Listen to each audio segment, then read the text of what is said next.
بسم الله الرحمن الرحيم عم يتساءلون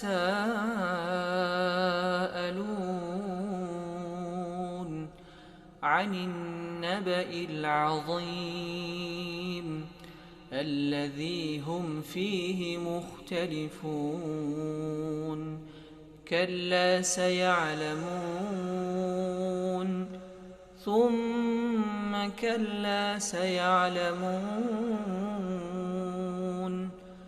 ألم نجعل الأرض مهادا والجبال أوتادا وخلقناكم أزواجا وجعلنا نومكم سباتا وجعلنا الليل لباسا وجعلنا النهار معاشا وبنينا فوقكم سبعا شدادا وجعلنا سراجا وهاجا وأنزلنا من المعصرات ماء ثجاجا لنخرج به حبا ونباتا وجنات ألفافا إن يوم الفصل كان ميقاتا يوم ينفخ في الصور فتأتون أفواجا وفتحت السماء فكانت أبوابا وسيرت الجبال فكانت سرابا إن جهنم كانت مرصادا للطاغين مآبا لابثين فيها أحقابا لا يذوقون فيها بردا ولا شرابا إلا حميما وغساقا جزاء وفاقا إنهم كانوا أيها الذين آمنوا توبوا إلى الله توبوا إلى الله توبوا إلى الله توبة نصوحا.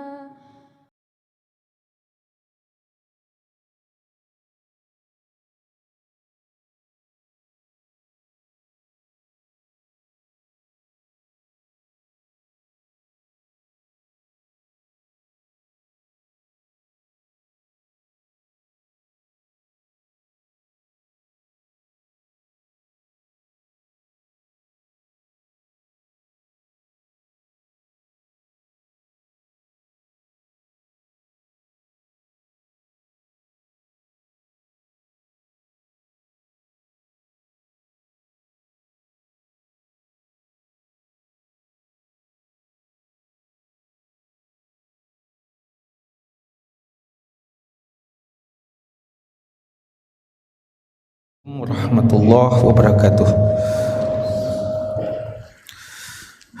Innal hamdalillah nahmaduhu wa nasta'inuhu wa nastaghfiruh wa na'udzu billah min syururi anfusina wa sayyiati a'malina may yahdihillah fala mudhillalah wa may yudlil fala hadiyalah.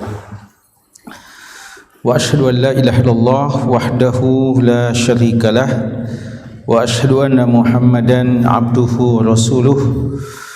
Allahumma sholli ala Muhammadin wa ala alihi wa sahbihi wa man ihtada bihadihi wastanna bi sunnatihi ila yaumiddin, amma ba'd. Para hadirin jamaah sekalian, bapak-bapak dan saudara-saudara sekalian jami'an, alhamdulillah kita bersyukur pada Allah Subhanahu wa taala dengan izinnya dan taufiknya pada malam hari ini, di malam Sabtu, di malam yang ke-22 di bulan Syawal 1444 Hijriah. Kita kembali berkesempatan kembali hadir di tempat ini untuk memulai ta'lim kita, kebaikan yang kita laksanakan setiap pekannya sebelum bulan suci Ramadan, lalu kita tunda di bulan Ramadan untuk kita lebih konsentrasi ibadah dengan ibadah-ibadah bulan Ramadan. Lalu dengan kepergian bulan yang mulia tersebut, sebagai bentuk komitmen kita terhadap kebaikan dan juga mudah-mudahan sebagai tanda kita telah berhasil dengan bulan Ramadan, kita masih bersemangat untuk melakukan amal soleh, di antaranya untuk terus mendalami agama kita ini dan untuk mengkaji sunnah-sunnah dari Nabi kita Sallallahu Alaihi Wasallam. Pelajaran kita adalah kitab Asy-Syama'il Al-Muhammadiyah, karya dari Al-Imam Abu Isa Muhammad bin Isa At-Tirmidzi rahimahullahu ta'ala. Kitab hadis yang dikumpulkan oleh Imam Tirmidzi terkait dengan sifat-sifat dan akhlak ibadah, budi pekerti, dan seluruh hal-hal yang kita butuhkan untuk mengenali Nabi kita Muhammad sallallahu alaihi wasallam. Dan alhamdulillah pada malam ini, di pertemuan perdana ini, kita dikumpulkan di masjid ini, Masjid Muhammad Toha, Masya Allah, Muhammad Toha ya. Alhamdulillah. Kalau sebelumnya Masjid Baitur Rahman ya, Masjid Baitur Rahman ya. Ini sebagai informasi ya bagi jemaah ya. Kami sendiri juga baru tahu, karena itu tidak apa-apa untuk saling menginformasikan. Alhamdulillah kita masih di kegiatan kita ini dipanitiai ya, difasilitasi oleh Darul Marhamah ya, Darul Marhamah. Dan yang lalu kita gunakan Masjid Baitur Rahman, Masjid Darul Marhamah, dan sekarang kita menggunakan masjid di samping Darul Marhamah, Mulhaq Bidarul Marhamah, Mulhaq, Masya Allah, yang juga menjadi bagian ya dari Darul Marhamah. Alhamdulillah, semoga Allah senantiasa menambah keberkahan ya dari setiap amal-amal kebaikan kita dan senantiasa diterimanya. Hadirin sekalian, pengkajian kita yang paling terakhir dari kitab ini adalah membahas bab yang ke-39, yaitu bab tentang hadis-hadis yang berkaitan dengan tidurnya Rasulullah SAW.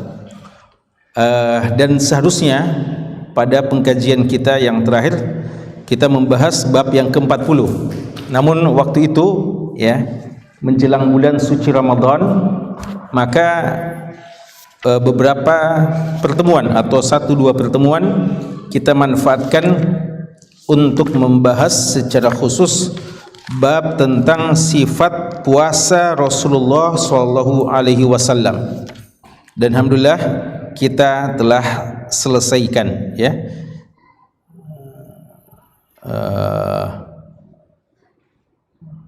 Bab yang ke-44 ya, tentang sifat puasa, bab ke-43 sifat puasa Rasulullah SAW. Sekarang kita akan kembali ke bagian yang kita bahas terakhir, dan alhamdulillah bab ke-39 telah selesai. Maka malam ini kita akan mulai membahas bab yang ke-40. Dan bab yang ke-40 ini diberi judul oleh Al-Imam At-Tirmidzi rahimallahu ta'ala, babun ma jaa fi ibadati Rasulillah sallallahu alaihi wasallam. Bab tentang apa yang datang, artinya kabar-kabar, informasi, hadis-hadis dan asar-asar yang datang menjelaskan tentang bagaimana ibadahnya Rasulullah sallallahu alaihi wasallam. Jamaah sekalian, kalau kita mendengarkan kata-kata ibadah, maka sebagaimana yang disebutkan oleh para ulama kita, ibadah pada hakikatnya adalah segala perkataan dan perbuatan yang dicintai oleh Rasulullah, yang dicintai oleh Allah dan Rasulnya, baik yang secara zahir maupun yang secara batin.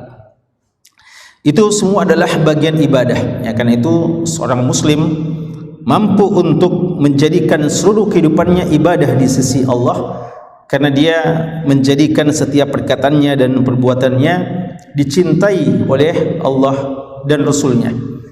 Bahkan seperti yang kita bahas yang lalu, ya, kalau kita bicara tentang tidur, bicara tentang makan, minum, berpakaian, itu semuanya bisa kita jadikan ibadah kepada Allah Subhanahu wa taala. Maka kalau judulnya seperti ini, dia judul yang sangat luas, bab tentang ibadahnya Rasulullah. Berarti semua pembahasan tentang apa yang dilakukan Rasulullah bisa masuk di sini. Dan kalau kita mau lebih khususkan tentang ibadah, mungkin yang dimaksudkan ibadah adalah ibadah yang sifatnya mahdhah, ibadah yang antara kita dengan Allah Subhanahu wa taala. Kalau begitu berarti bisa masuk di dalamnya puasa juga, bisa masuk di dalamnya zakat, ya, haji dan tilawatul Quran dan lain-lainnya. Tapi kalau kita baca hadis-hadis yang disebutkan oleh Imam Tirmidzi dalam bab ini, maka kita fahami ternyata yang beliau maksudkan ibadah Rasulullah adalah bagaimana salat lailnya Rasulullah SAW. Ya, jadi ternyata bab ke-40 ini, walaupun beliau namakan dengan bab tentang ibadahnya Rasulullah, ternyata yang beliau maksudkan adalah ibadah secara khusus, yaitu ibadah solat, dan lebih khusus lagi tentang solat sunnah lailnya Rasulullah sallallahu alaihi wasallam. Maka pelajaran kita malam ini dan mungkin di beberapa pertemuan, hadis-hadis yang disebutkan oleh Imam Tirmidzi menjelaskan bagaimana banyaknya dan berkualitasnya solat lailnya Nabi kita Muhammad sallallahu alaihi wasallam. Ya, tafadhal.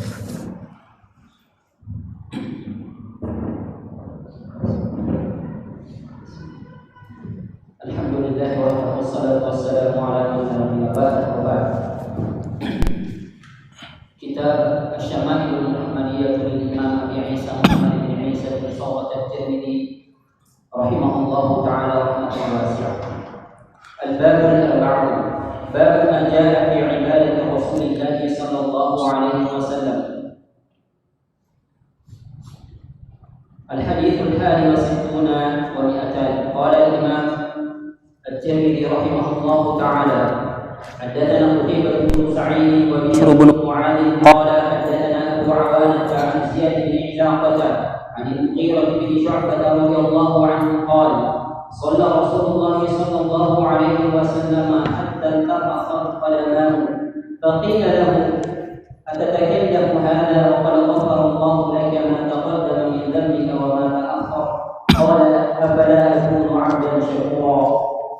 الحديث الثاني والستون ومئتان. قال الإمام الترمذي رحمه الله تعالى حدثنا أبو عمار الحسين بن قريش قال حدثنا الفضل بن موسى عن محمد بن عمرو عن أبي سلمة عن أبي هريرة رضي الله عنه قال كان رسول الله صلى الله عليه وسلم يصلي حتى تئم قدماه قال فقيل له أتفعل هذا وقد جاءك أن الله تعالى قد غفر لك ما تقدم من ذنبك وما تأخر قال أفلا أكون عبدا شكورا. الحديث الثالث والستون ومئتان.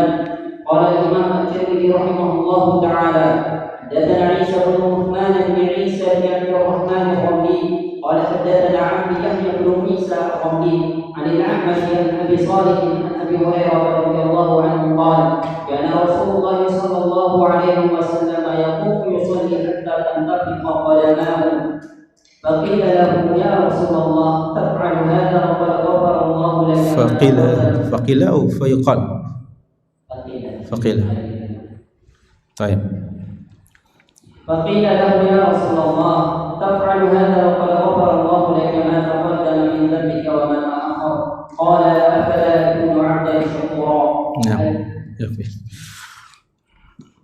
Ya, kita lihat dulu 3 hadis yang telah dibacakan. 3 hadis ini walaupun datang dari 2 sahabat, ya, hadis pertama dari Mughirah bin Syu'bah radhiyallahu anhu dan 2 hadis yang terakhir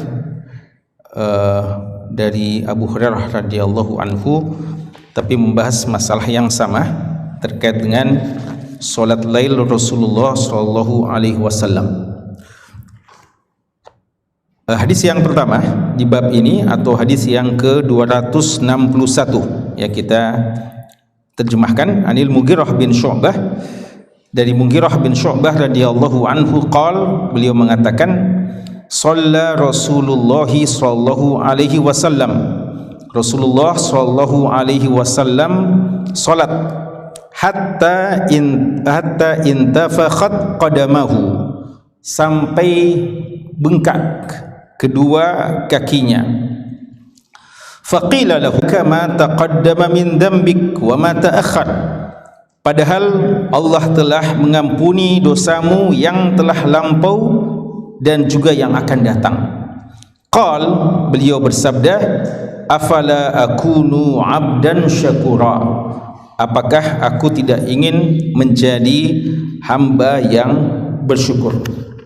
Ya, jemaah sekalian, ada beberapa hal yang bisa kita ambil dari hadis ini. Di sini Mughirah bin Syu'bah mengatakan Rasulullah sallallahu alaihi wasallam salat hingga bengkak kedua kaki beliau. Di sini tidak disebutkan salat apa yang dimaksudkan, ya. Jadi kalau kita baca sekilas, hadis ini bisa berlaku secara umum bahwa Rasulullah sallallahu alaihi wasallam kalau salat selalu begini. Tapi kalau kita kumpulkan riwayat-riwayat yang ada, maka kita bisa fahami yang dimaksudkan adalah salat lail beliau. Beliau sallallahu alaihi wasallam salat lailnya itu hingga intafakhat qadamahu, hingga membengkak kedua kakinya. Dan kata-kata membengkak kedua kakinya di sini karena lamanya. Ada jamaah yang pernah mencoba lama-lama solat lalu bengkak kakinya? Kalau kram ada, memar ada, ya, nanti ada juga kata-kata memar, ya. Jadi intafakhat qadamah. Jadi ibarat bagaimana sampai, ya, kalau kita mungkin sudah sangat letih kaki kita, ya, capek kaki kita, lalu dikatakan kepada beliau, ya, di sini jamaah sekalian menunjukkan bagaimana panjangnya solat beliau, bagaimana baiknya ibadah beliau. Maka sahabat yang melihat beliau ada rasa iba dan kasihan, sekaligus juga bertanya. Dan tentu saja di antara yang paling pertama menanyakan masalah ini adalah istri beliau sendiri, Aisyah radhiyallahu anha, yang mendampingi beliau, yang menyaksikan langsung hal ini dan selalu mau tahu hikmah dari setiap yang dilakukan oleh Nabi sallallahu alaihi wasallam. Maka ditanyakanlah kepada Nabi sallallahu alaihi wasallam, atatakallafu hadza, apakah kamu takalluf? Ya, takalluf itu menyusahkan diri kita, melakukan sesuatu, membebani diri kita pada sesuatu yang sebenarnya tidak disyariatkan, tidak diperintahkan. Dan Allah telah mengatakan la yukallifullahu nafsan illa wus'aha, ya. Kita diperintahkan untuk beribadah, tapi jangan memaksakan diri untuk sesuatu yang tidak mampu untuk kita lakukan atau yang tidak harus untuk kita lakukan. Dan Nabi kita telah melarang takalluf, perbuatan membebani diri kita. Maka para sahabat menganggap apa yang dilakukan Rasulullah ini juga bagian perbuatan yang takalluf, yang dilarang dalam Islam. Karena kita diajarkan untuk bersikap pertengahan dalam segala hal, tidak boleh mempermainkan ibadah, jangan malas-malasan ibadah, sebagaimana juga tidak boleh gulu, ekstrim, berlebihan dalam melakukan ibadah yang sangat semangat sampai melakukan ibadah yang tidak diperintahkan hanya dengan klaim bahwasanya cinta kepada Allah Subhanahu wa taala. Tapi cinta kita kepada Allah ini mesti kita buktikan dan kita salurkan dengan cara yang disyariatkan oleh Nabi sallallahu alaihi wasallam. Bagi sebagian sahabat, apa yang dilakukan oleh Rasulullah ini bertentangan dengan apa yang telah beliau arahkan selama ini, apa yang beliau ajarkan selama ini. Apatah lagi, di satu sisi biasanya kita melakukan seperti ini karena kita merasa target kita masih sangat jauh ya untuk kita capai. Kita masih sangat ketinggalan daripada apa yang seharusnya kita lakukan. Belum ada jaminan bagi kita untuk mendapatkan pahala dari Allah dan pengampunan dosa dari Allah Subhanahu wa taala. Dan itu yang biasanya menjadi sebab motivasi bagi kita untuk banyak-banyak beribadah. Tapi kalau begitu, ini tidak terdapat pada Nabi kita sallallahu alaihi wasallam, karena beliau telah diampunkan dosanya yang lampau dan yang akan datang ya. Dan ini difahami oleh para sahabat karena Allah sendiri telah mengatakannya ya. Di surat Al-Fath ya, Allah telah mengatakan liyaghfira lakallahu ma taqaddama min dambik wa ma ta'akhkhar, agar Allah Subhanahu wa taala mengampuni dosamu yang lampau dan yang akan datang ya. Dan ini jaminan yang hanya diberikan kepada Nabi kita sallallahu alaihi wasallam. Dan kalau ada ya, seperti yang pernah kita sebutkan, dalil-dalil tentang satu ibadah yang kita diperintahkan untuk melakukannya, lalu ada jaminan untuk diampuni dosa kita, yang dianjurkan itu yang dijanjikan itu adalah dosa-dosa yang telah lampau ya. Tidak ada hadis yang sahih yang menyebutkan bahwa dosa-dosa yang akan datang juga ya, wa ma taqaddam. Walaupun ada ya hadis yang lain dengan lafaz yang lain dan konteks yang lain, seperti pada saat puasa Arafah ya, puasa Arafah yang dikatakan menghapuskan dosa 2 tahun ya, dosa 2 tahun yang lampau dan yang akan datang. Tapi satu ibadah yang dijanjikan menghapuskan dosa apa saja yang lampau dan yang akan datang secara umum, itu tidak ada ya, kecuali pada Nabi kita sallallahu alaihi wasallam yang mendapatkan jaminan akan diampuni dosanya yang lampau dan akan datang. Kalau begitu ya, logikanya kalau memang demikian sudah ada jaminan dan kita beribadah untuk mencapai surga Allah dan segala yang bisa mengundang ridhonya, maka apalagi yang harus kita, apa lagi manfaatnya ya kita melakukan perbuatan yang memaksakan diri padahal target telah tercapai ya. Ternyata Nabi kita sallallahu alaihi wasallam ketika ditanya tentang hal ini, beliau tidak menyalahkan dugaan para sahabat bahwasanya beliau telah diampuni dosanya yang lampau dan akan datang, dan memang demikian. Beliau hanya mengatakan, afala akunu abdan syakura, bukankah aku ini ingin menjadi hamba yang syakur. Syakur itu ism fa'il lil mubalaghah yang menunjukkan sangat bersyukur. Ada dua paling tidak yang menunjukkan orang yang banyak bersyukur. Kalau syakir, orang yang bersyukur kepada Allah, dan orang yang sangat bersyukur fa'ul syakur atau fa'al syakar ya, orang yang sangat bersyukur kepada Allah Subhanahu wa taala. Dan ini juga disifatkan pada sebagian nabi Allah Subhanahu wa taala seperti Nabi Nuh alaihi salam dan beberapa nabi-nabi yang lainnya. Jamaah sekalian, dari jawaban Nabi kita sallallahu alaihi wasallam ini menunjukkan bahwa seorang hamba yang bersyukur adalah hamba yang benar-benar selalu mendekatkan dirinya kepada Allah Subhanahu wa taala. Dan ini menunjukkan bahwa kesyukuran yang paling tinggi adalah dengan memperbanyak ibadah kepada Allah Subhanahu wa taala. Ya, setiap nikmat yang Allah berikan kepada kita, apa saja bentuknya, patut untuk kita syukuri. Dan kesyukuran kita ada pada 3 hal. Ada pada 3 unsur yang harus kita hadirkan, kita aktifkan dalam rangka kesyukuran kita kepada Allah, yaitu mensyukuri nikmat Allah dengan hati kita. Dengan hati maksudnya kita yakin bahwa semua yang Allah berikan itu hanyalah semata-mata nikmat yang datang dari Allah, bukan karena kitanya, bukan kehebatan kita, bukan karena orang tua kita, bukan karena apa-apa, tapi semata-mata datangnya dari Allah Subhanahu wa taala. Yang kedua adalah dengan lisan. Dengan seringnya kita mengucapkan alhamdulillah, alhamdulillah. Wa amma bi ni'mati rabbika fahaddits.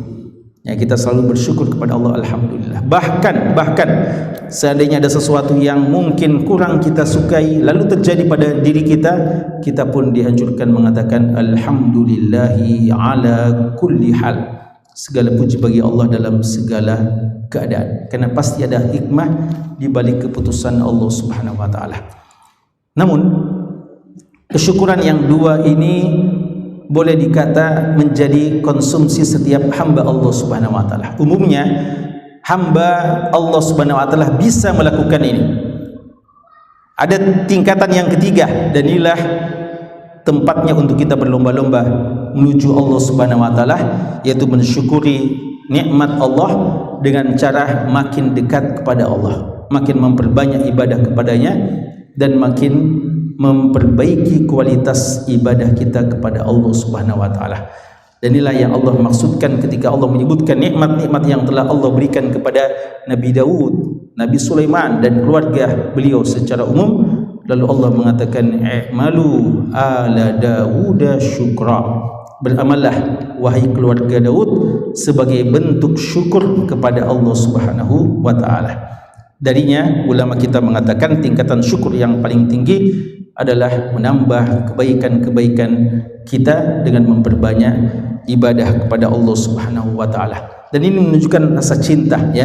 Ketika kita sudah umpamanya, ya, seandainya ada seorang yang sudah mendapatkan malam Lailatul Qadar, ya. Jadi biasanya kalau kita Ramadan, biasanya kalau sudah malam 27 rasanya, ya, banyak orang bilang kayaknya sudah Lailatul Qadar itu tadi malam, ya. Kayaknya sudah dapat kita ini Lailatul Qadar tahun ini. Maka banyak yang sudah futur, ya, dalam ibadah, atau yang banyak yang sudah merasa puas. Tapi orang yang bersyukur, kalau dia memang betul-betul bersyukur kepada Allah dan merasa memang dia sudah mendapatkannya, timbul rasa cinta, karena dia ketika beribadah di malam itu yang dia duga, yang dia sangka itulah malam Lailatul Qadar, dia merasakan satu kelezatan, satu keindahan, satu kenikmatan yang rasanya sayang kalau tidak dirasakan lagi dan tidak diulang-ulang. Maka atau karena dia bersyukur mendapatkan taufik bisa mendapatkannya, maka dia melanjutkan kebaikannya. Itu orang yang bersyukur kepada Allah dengan sebenar-benarnya. Dan itulah yang dicontohkan dan diajarkan oleh Nabi kita sallallahu alaihi wasallam. Afala akunu abdan syakura. Dan ulama kita mengatakan Nabi kita telah mencapai 2 maqam, maqamul ubudiyah dan maqam asyukur, ya. Dalam Madarijus Salikin disebutkan beberapa maqamat, ya, dalam masalah ibadah, dan di antara maqam yang sangat tinggi maqam ubudiyah, kita betul-betul hamba Allah, ya. Karena kalau cuma ngaku sebagai hamba semua kita bisa, tapi apakah betul-betul kita diakui oleh Allah? Ini yang kita tidak dapat jamin. Adapun beliau telah mendapatkan jaminan, dan juga yaitu syakur sebagai hamba-hamba yang betul bersyukur kepada Allah Subhanahu wa taala. Maka jemaah sekalian, di antara bentuk kesyukuran kita kepada Allah adalah dengan memperbanyak ibadah kepada Allah Subhanahu wa taala.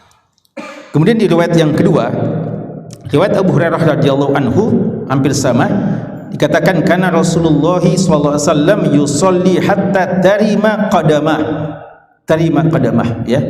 Jadi kurang lebih sama, ya, atau memar, bengkak, ya, kedua kakinya. Faqila lahu, dikatakan kepada beliau, ataf'alu hadza wa qad ja'aka, apakah kamu melakukan ini padahal telah datang kepadamu, artinya datang ayat jaminan dari Allah kepadamu, annallaha qad ghafara laka ma taqaddama min dhanbik wa ma ta'akhkhar. Allah telah mengampuni dosamu yang lampau dan yang akan datang. Beliau mengatakan, afala akunu 'abdan syakura. Kemudian riwayat yang ketiga, Abu Hurairah radhiyallahu anhu mengatakan, kana Rasulullah sallallahu alaihi wasallam yaqumu yusalli hatta tantafikha qadamahu, sampai bengkak kedua kakinya.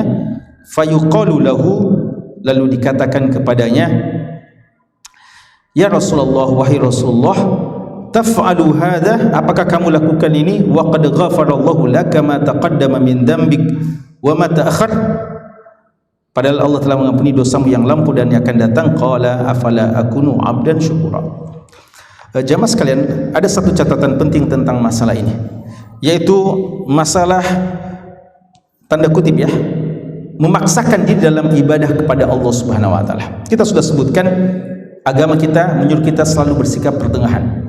Tidak boleh memudah-mudahkan dalam ibadah, malas-malasan beribadah. Sebagaimana jangan kita bersikap ekstrim dalam ibadah yang akan memberikan mudarat pada diri kita. Lalu apa yang kita fahami dari perbuatan Rasulullah yang seakan-akan memaksakan dirinya? Padahal beliau juga pernah menegur ada wanita yang memang memasang tali di masjid,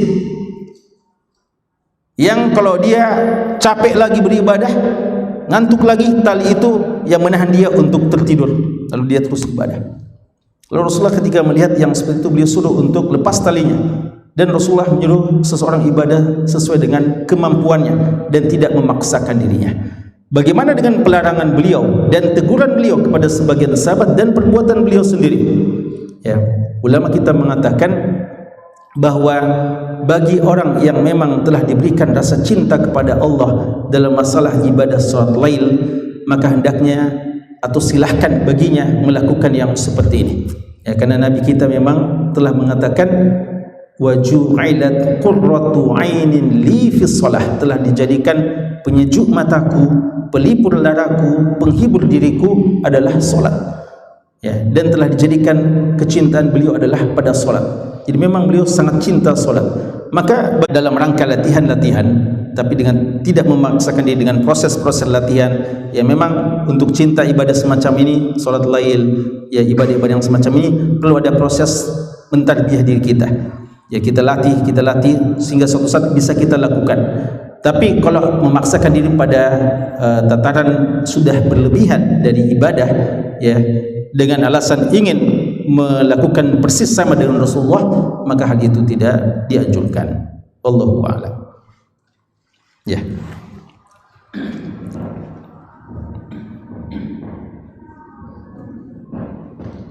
Al-hadits ar-rabi wa sittuna wa mi'atan. Qala al-Imam At-Tirmidzi rahimahullahu ta'ala, haddatsana Muhammad bin Bashar qala haddatsana Muhammad bin Ja'far qala haddatsana Syu'bah an Abi Ishaq an Aswad bin Yazid qala sa'altu 'Aisyah radhiyallahu 'anha an salati Rasulillah sallallahu alaihi wasallam bil-lail faqalat kana yanamu awwal al-layl thumma yaqumu fa idza kana min as-sahari awtara thumma ata firashahu فإن كان له حاجة ألم بأهله فإذا سمع الأذان وثب فإن كان جنبا أفاض عليه من الماء وإلا توضأ وخرج إلى الصلاة. Ya. Hadis yang selanjutnya, hadis yang ke-264. Hadis yang datang dari Aisyah radhiyallahu anha, pertanyaan dari Aswad bin Yazid. Beliau mengatakan, ya ini hadis-hadis yang kita sebutkan ini, yang tadi, tiga yang tadi dan yang kita bahas sekarang ini, semuanya hadis sahih ya.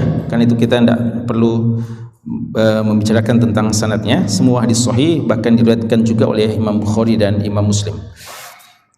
Hadis yang ke-264 ini, Aswad bin Yazid mengatakan, Sa'altu Aisyah radhiyallahu anha, saya bertanya kepada Aisyah radhiyallahu anha an salati Rasulillah sallallahu alaihi wasallam bil-lail, tentang salatnya Rasulullah sallallahu alaihi wasallam di malam hari. Faqalat, maka beliau berkata, kana yanamu awwalal laili, beliau solat di awal beliau tidur, kana yanamu awwalal lail, beliau tidur di awal malam. Summa yaqumu, kemudian beliau bangun. Fa idza kana minas sahar, kalau sudah waktu sahur menjelang fajar, autara, beliau melaksanakan solat witir. Summa ata firasyahu, kemudian beliau kembali ke tempat tidur beliau. Fa idza kana lahu hajah alamma bi ahlihi, kalau beliau ada keinginan dengan istrinya, maka beliau berhubungan dengan istrinya.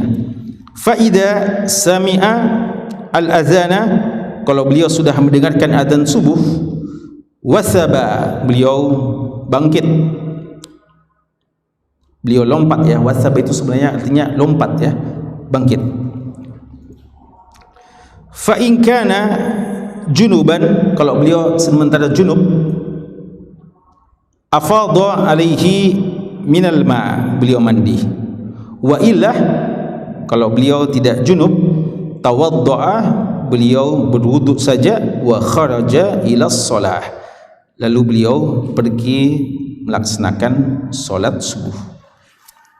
Ini jamaah sekalian, hadis yang terakhir yang kita bahas malam hari ini insyaallah. Ada berapa pelajaran hukum faidah yang bisa kita ambil dari hadis kita ini? Pertama, pertanyaan yang diajukan oleh Aswad bin Yazid rahimallahu ta'ala kepada Aisyah radhiyallahu anha tentang ibadah Rasulullah sallallahu alaihi wasallam di malam hari ya. Dan ini di antara pertanyaan-pertanyaan yang bermanfaat, bertanya tentang masalah-masalah yang bukan sekedar teori belaka, tapi masalah yang bisa juga untuk kita amalkan. Dan di antara pertanyaan yang paling penting tentu saja adalah pertanyaan tentang ibadah solat, dan utamanya tentang solat malam yang merupakan solat yang paling afdal yang dilakukan oleh Nabi kita sallallahu alaihi wasallam di malam hari, yang tidak mungkin bisa kita saksikan secara langsung ya. Karena itu sangat tepat ya Aswad bin Yazid mempertanyakan masalah ini kepada Aisyah radhiyallahu taala anha, di mana Aisyah adalah orang yang selalu mendampingi Nabi sallallahu alaihi wasallam. Sa'altu Aisyah, saya bertanya kepada Aisyah radhiyallahu anha an salati Rasulillah sallallahu alaihi wasallam bilail, tentang salatnya Rasulullah sallallahu alaihi wasallam di malam hari. Bagaimana pembagiannya? Pernah kita bahas bahwa beliau itu membagi malamnya menjadi 6 bagian. Jadi beliau membagi malamnya itu menjadi 6 bagian.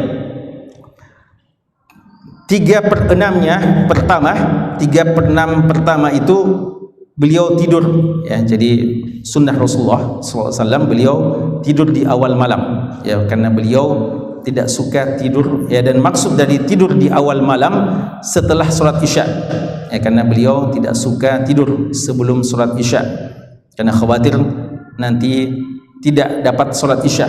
Kalau tidur ba'da maghrib khawatir nanti akan keterusan sampai fajar ya, karena itu beliau, atau lewat pertengahan malam, padahal ya waktu salat isya hanya pada waktu itu.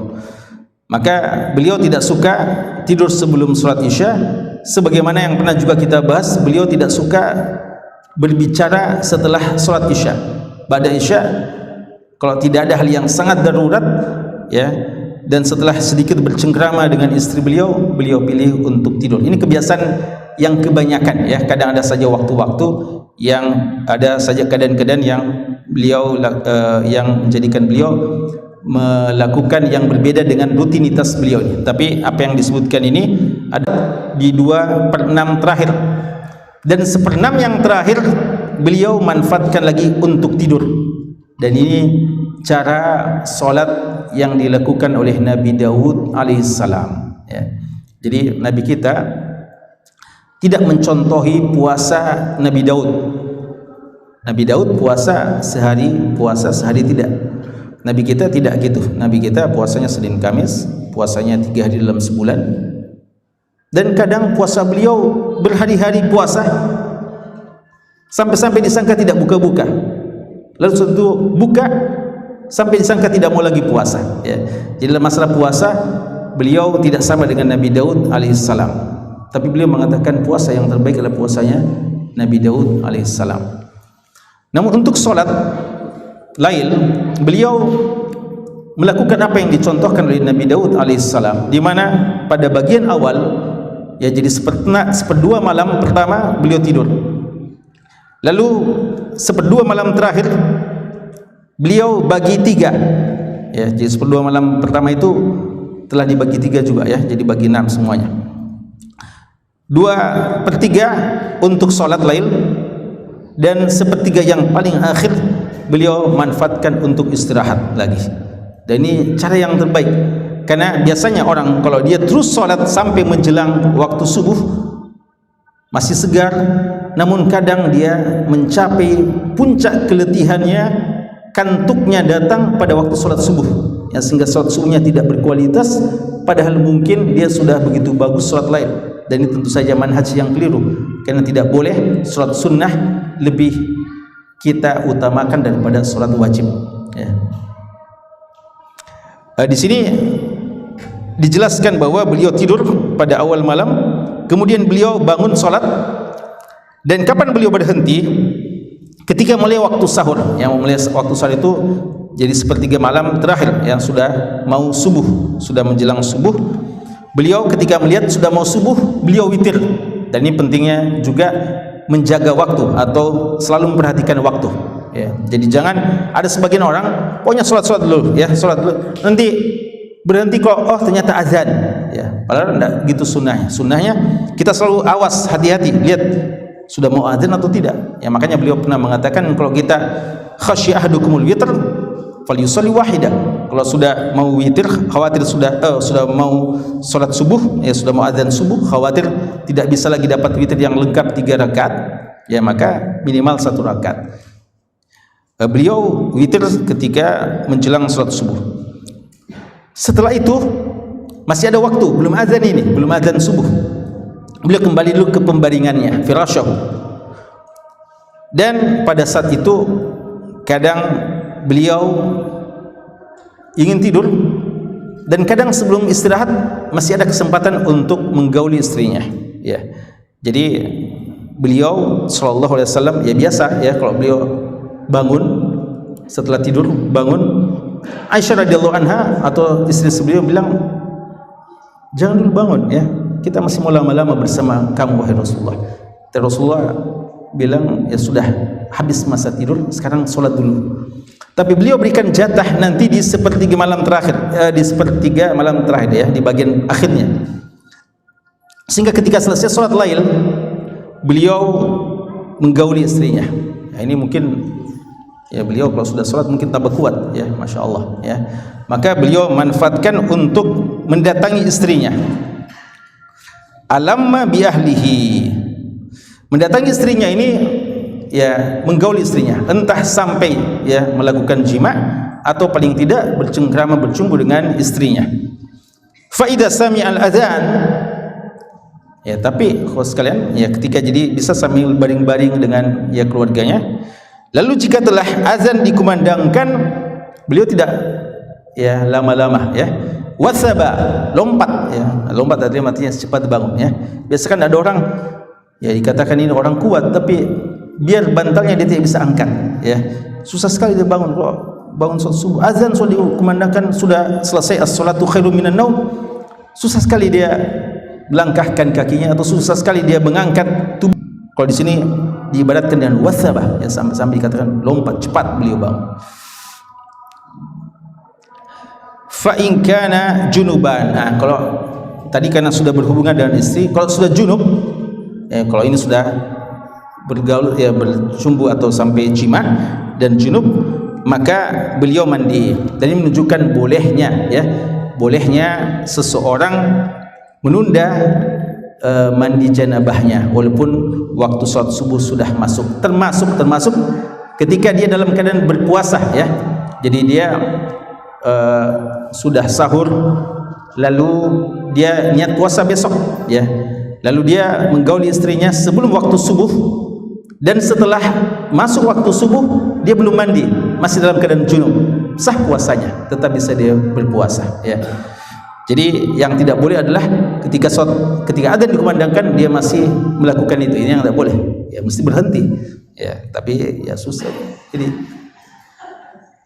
jadi harus ya memperhatikan waktunya.